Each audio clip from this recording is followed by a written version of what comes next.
देखो प्रसाद सिंह, फिजियोलॉजी का topic cardiovascular system से लिया गया है। Heart rate and stroke volume. Heart rate क्या है, पहले इसको देख लेते हैं।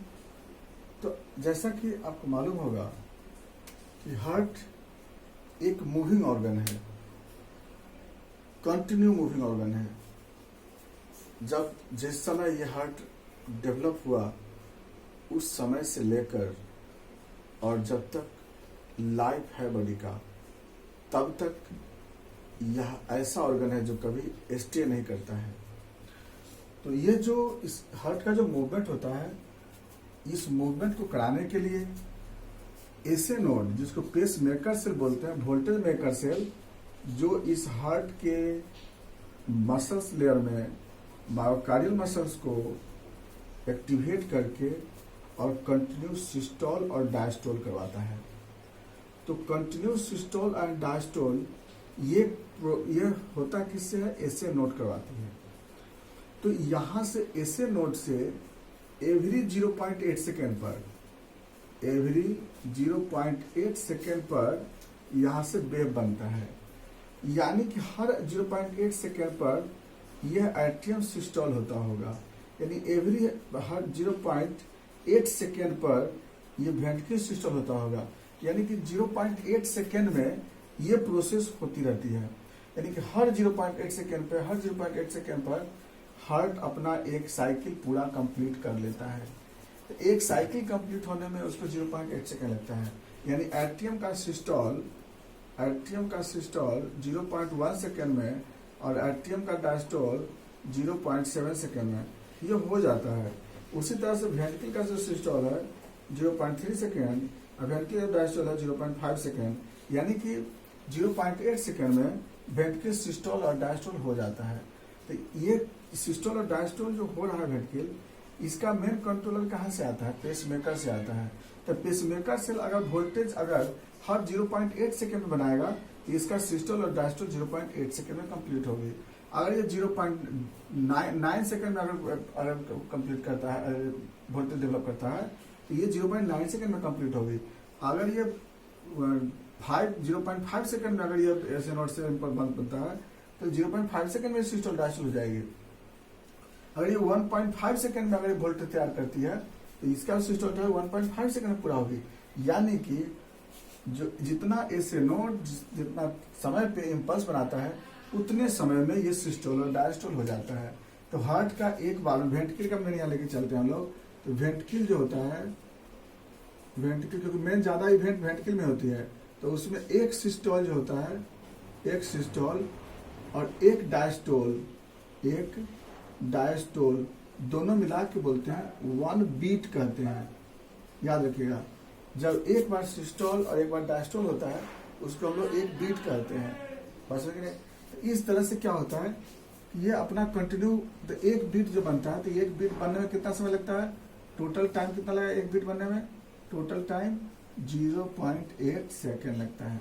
ठीक है, तो 0.8 सेकेंड में 1 बीट पूरा कर लेता है।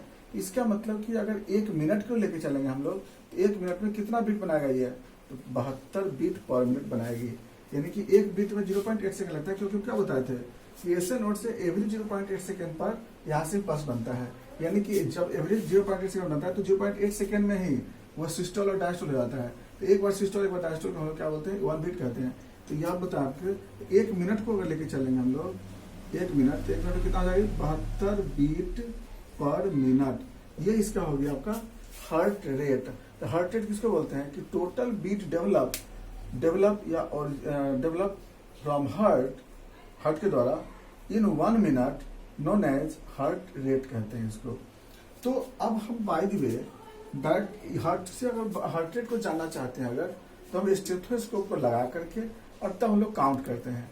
स्टेथोस्कोप लगा कैसे काउंट करते हैं? तो देखते हैं हम लोग स्टेथोस्कोप लगा करके वहां पर 1 लब और 1 डब दोनों मिला के होता है 1 बीट कहते हैं।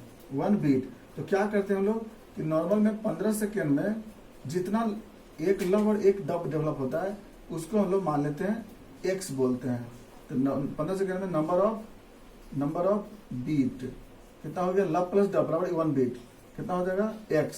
तो अगर 1 मिनट के करना होगा तो x गुने 4 इजकल टू, जब 1 मिनट के लिए करना है ना 60 सेकेंड देखना हमको है, तो टोटल बीट आपको पता चल जाएगी, टोटल बीट पता चल जाएगी यहाँ पे।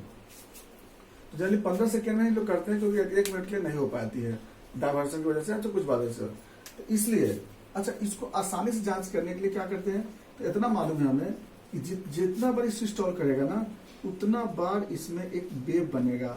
और कैसा वेव बनेगा, ये वाला crest depth, crest depth, crest depth. तो क्रिस्ट कब बनता है, सिस्टोल के समय, तो क्रिस्ट बनता है सिस्टोल के समय, इसको क्रिस्ट कहते हैं।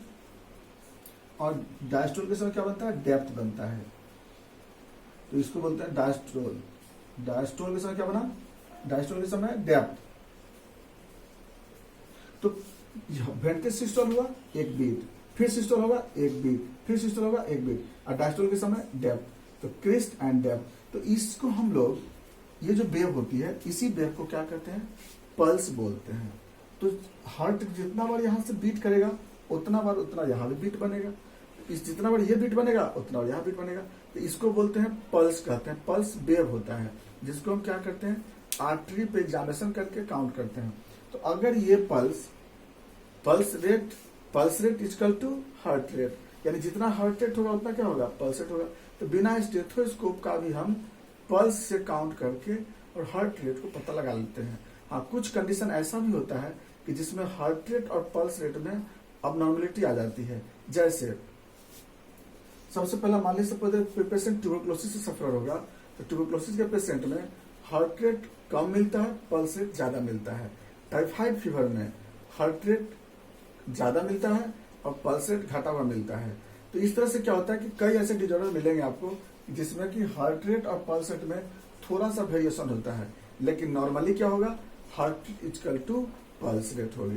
तो इसको हम लोग क्या करते हैं, फिंगर से हम लोग आर्टरी पे, चाहे रेडियल आर्टरी हो, ब्रेकियल आर्टरी हो, कैरोटिड आर्टरी है, फ्रंटल आर्टरी है, नेजल आर्टरी है, या फीमोरल आर्टरी हो, टिबियल आर्टरी है, ये किसी भी आर्टरी पे हम लोग इसको फिलिंग कर सकते हैं। तो पल्स रेट, अगर हार्ट रेट हमें पता लगाना होगा तो पल्स रेट से हम लोग हार्ट रेट पता लगा सकते हैं। आप मेरा पल्स का वीडियो देख लीजिएगा, पल्स एग्जामिनेशन का वीडियो है, उसमें सब पूरा क्लियर बनाए हुए हैं, तो उसमें पूरा लिखा हुआ भी है, तो वहां पर पल्स रेट मिलेगा आपको।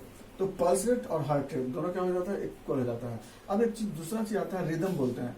रिदम का मतलब होता है कि हर 0.8 सेकेंड पर हार्ट अपना सिस्टोल डायस्टोल करता है। तो एवरी 0.8 सेकेंड पे अगर मूव कर रहा है, अगर बंधा होगा वेव, तो उसको बोलेंगे नॉर्मल रिदम, उसको बोलते हैं हार्ट नॉर्मल रिदम या कार्डियक नॉर्मल रिदम बोलते हैं। अगर यही अगर बहुत ज्यादा बीट करने लगता है तो उस कंडीशन क्या बोलेंगे, हाइपर रिदम।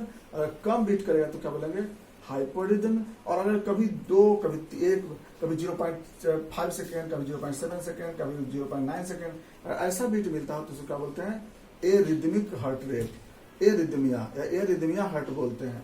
तो या पल्स में क्या बोलते हैं, एरिदमिक पल्स वेव बोलते हैं। तो हार्ट रेट डिपेंड किस पे करता है, एज फैक्टर पे डिपेंड करता है। जैसे इंटरवल लाइफ में हार्ट रेट ज्यादा होता है, वही बर्थ के बाद धीरे धीरे हार्ट रेट क्या होता है, घटते घटते घटते 72 जाता है, फिर थोड़ा सा ओल्ड एज बढ़ता है। फीमेल के अपेक्षा फीमेल में थोड़ा हार्ट रेट बढ़ा रहता है। एक्सरसाइज करने पे हार्ट रेट इंक्रीज कर जाएगी, क्योंकि एक्सरसाइज करने पे क्या होता है कि एपिनेफ्रिन जो होता है इस एसिड पेसमेकर सेल को स्टिमुलेट कर देता है। चाहे वो फियर में एपिनेफ्रिन बनता है, या फिर इमोशन में बनता है, एक्सर्शन में बनता है, स्ट्रेस में बनता है। ये सब में क्या होता है कि यहाँ पर एपिनेफ्रिन बनने से हार्ट रेट क्या होता है, बढ़ा देता है। या फिर सेक्सुअल इमोशन में डोपामिन की वजह से क्या होता है कि उसमें भी हार्ट रेट इंक्रीज करता है। तो जनरली क्या होता है कि हार्ट रेट बढ़ने का ये सब कुछ फैक्टर होता है। कुछ जैसे फीवर है, फीवर में भी क्या होता है, हार्ट रेट बढ़ जाता है, ब्रेडिकाइन का लेवल बढ़ जाता है उस कंडीशन में, उससे फिर बढ़ जाता है। थायरोटॉक्सिकोसिस, थायरोक्सिन का अमाउंट बढ़ जाएगा, उस कंडीशन में क्या होता है, हार्ट रेट बढ़ जाता है। चलिए, तो ये तो आपका हार्ट रेट था, जो हार्ट रेट क्या होता है, इंक्रीज कर जाता है। तो अब चलो दूसरी बात आता है स्ट्रोक वॉल्यूम। स्ट्रोक वॉल्यूम किसको बोलते हैं, तो स्ट्रोक वॉल्यूम का, क्योंकि हमें इसको पढ़ाने के बाद हम लोग क्या पढ़ेंगे, कार्डियक आउटपुट जब पढ़ेंगे तो बड़ी आसानी से समझ में आ जाएगी। नेक्स्ट वीडियो में मेरा कार्डियक आउटपुट जाएगा, उसको देखिएगा।